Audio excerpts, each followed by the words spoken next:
I'm not speaking, trying to tell you what to do. I'm speaking from wisdom.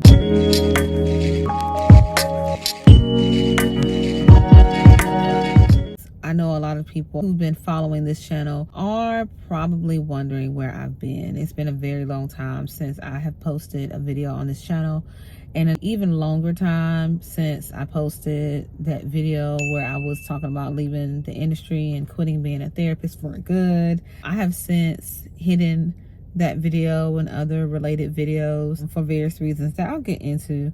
But for those of you who do not know who I am a licensed clinical social worker working in the role of a mental health therapist in the state of North Carolina.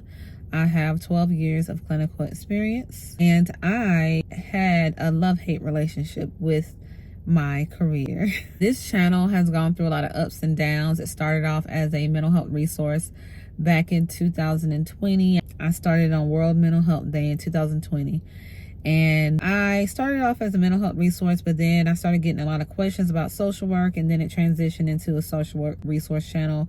I started getting a lot of people emailing me. I've had people to ask me to be their mentors and just different things. I've given feedback to people wanting to know about the industry, wanting resources for North Carolina about being a social worker. That really changed my perspective on what I wanted this channel to be. 2 days from the point of me recording this video, because it's October 22nd, will mark 2.5 years since I posted that video that has since garnered thousands of views about me leaving the industry of being a therapist for good.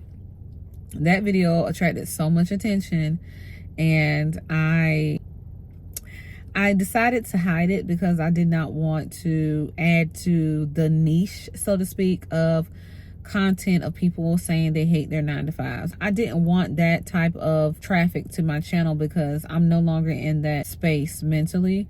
And I think, if we're just being real, I think it's irresponsible to make content or create videos that are influencing people to leave their 9-to-5 without having a one-on-one relationship with them, knowing the nuances of their situation. But I really did leave because I just didn't have the capacity. I really didn't have the resources to really fight the thoughts that I was having about the industry, about the job itself. I want to be more responsible with this channel, and I also am a person who is prayerful in making decisions, especially decisions about my career. So I can look back at that video and that time and realize that I made that decision out of my emotions and out of my feelings rather than a decision that I believe was God-led. So yeah, not long after I made that video, my husband lost his job. And we went through a period of time where we were gig workers for a while, and God opened the doors for us to still be able to not only sustain our bills, but to have a little bit more through gig work.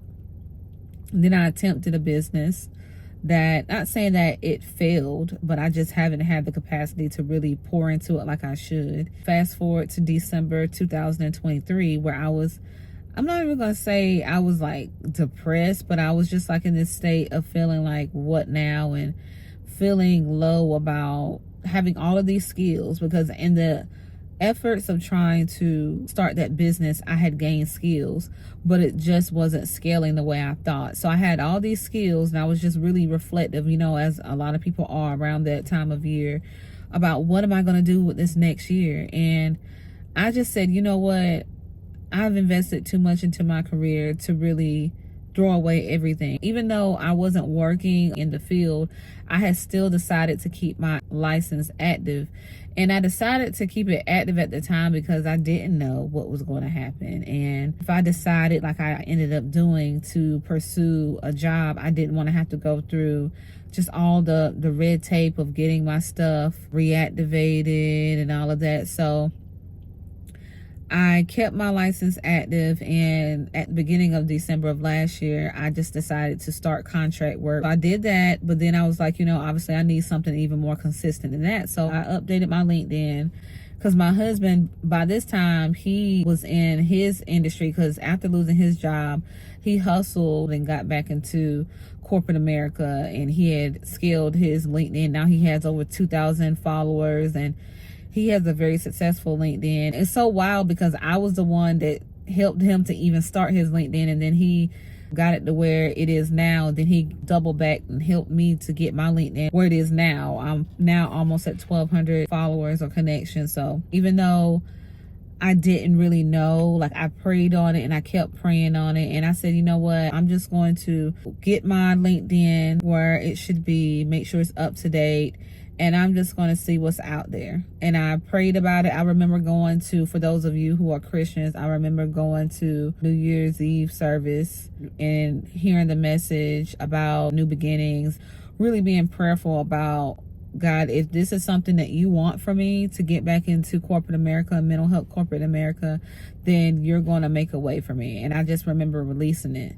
And then I just started the process of applying for jobs. So I have learned so many hacks that got me to where I am now in reference to, like, finding a job and securing it relatively fast. I know that's a big thing on all social media platforms, and I believe that it's giving me the platform to help people to understand the ways that they can optimize their job search. I'm telling you, I only had to apply to like 4 jobs before I got the job that I have been working in for the last 6 months. I got interviews for 3 out of the 4. So that's telling you something. I said and resolved that I was going to get back into mental health. The first job, I decided to pull out of the interview process. The second job, they basically sent me an auto rejection email.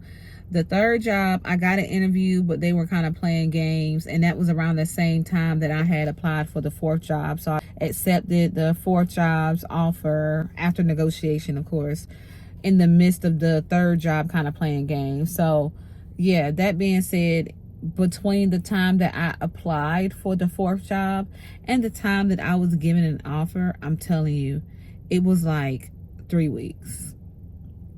That's how I know it was God, because I'm telling you, it was hours, literally hours from the time that I submitted my application on LinkedIn and from when I got an email from a recruiter. Okay. And that's for the job that I'm in right now. So that's why I said, you know what? I know that this is something that the Lord had waiting for me. And when I clicked on the job application, it's just a feeling that I got. And obviously, those of you who are believers, you know, you can't just go off your feelings. You have to be prayerful. But I just know that this job was set aside for me. So yeah, that's the gist of kind of how I got back to where I am now. Is the recording of this video 6 months and 1 week into the job. Today, I trained my first person. I've made a lot of connections inside of the company. I've made even more connections outside of the company, networking. And I could just say that my perspective about mental health has changed, because I had to come to terms with the fact of what I was doing or not doing to get me to the place that I was when I was so discontent 2.5 years ago. Yes, there are things about mental health corporate that suck, but then there were also things that I was not doing that led to me being in the position that I was. I was not networking. I was not utilizing LinkedIn like I should have. I was not optimizing YouTube for the purpose of career building and things like that. Things that I want to talk about on this channel. And so that's what I want to do. I really want to provide value to the people who watch this channel based on my journey where I am. And I could just say that I've gained so many skills that I know that are going to serve me down the line. I want to do one-on-one work, but I also want to make content for people to just watch and to be built up by and encouraged by through my journey as well. Y'all, I have worked very hard in the last 2.5 years. When my husband's work situation changed, we just came together and we made it work. And that's God. We're not taking any of that glory. That was God who opened up doors for us to be sustained through the different jobs that we both worked, through the different hustles that we both worked. And don't be ashamed to do gig work. This is for my believers. This isn't necessarily for anybody who doesn't believe. As long as it's not dishonoring God, don't be afraid to work and take care of your household and do what you have to do. Okay? There is no shame in honest money. to do what you have to do. It's not the end all be all what you're doing right now. It is a means to an end, and the Lord can provide for you through any means, whether it be in the season that you're in now or in future seasons. And if you are watching this, just know that He sustained you even to the point of being able to watch this video. I'm now a person who is more cognizant of how emotions can impact your career decisions. And I see a lot of content out there right now. If I'm just being real, people are allowing the jobs to get them to a point or impact their mental health to the point that it's impacting their money. And that's where I was. And as a person, I'm speaking from wisdom. I'm not speaking trying to tell you what to do. I'm speaking from wisdom. When you allow people at a job or even a job situation, now this is independent of you're literally being harassed or you're having physical health issues or you're having suicidal thoughts. Those are very serious issues. But those aside, if you are just to the point where like, oh, I can't stand this job, I hate this job, you need to figure out as an adult how you can reconcile that thing until you're in a better situation. Do not quit your job just because you don't like it. Let's just keep it a buck here. Now, you do what you want to do. You're an adult. But if I could tell myself that 2.5 years ago, I would tell myself that whenever I resolved to get back into the industry, God has always made a way. So yeah, I just wanted to come up here and share in the long-winded way that I do that. I am back in the industry and I want to share I won't say all the lessons, but many of the lessons that I've learned on my journey back into the industry. This is the start of brand new content for the channel of Clinical to Creative. I am almost at 700 subs, which is amazing to me because I haven't posted in a long time. And I only have 3 videos that are up. So thank you so much for those of you who have newly subscribed, and like for those of you who have really been holding me down and been here for the longest, like thank you so much.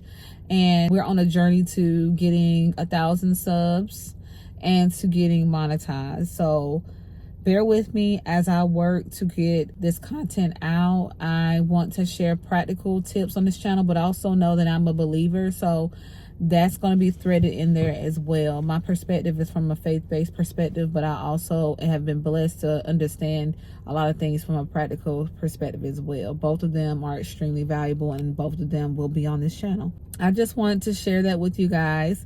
And until the next video, God bless. Bye-bye.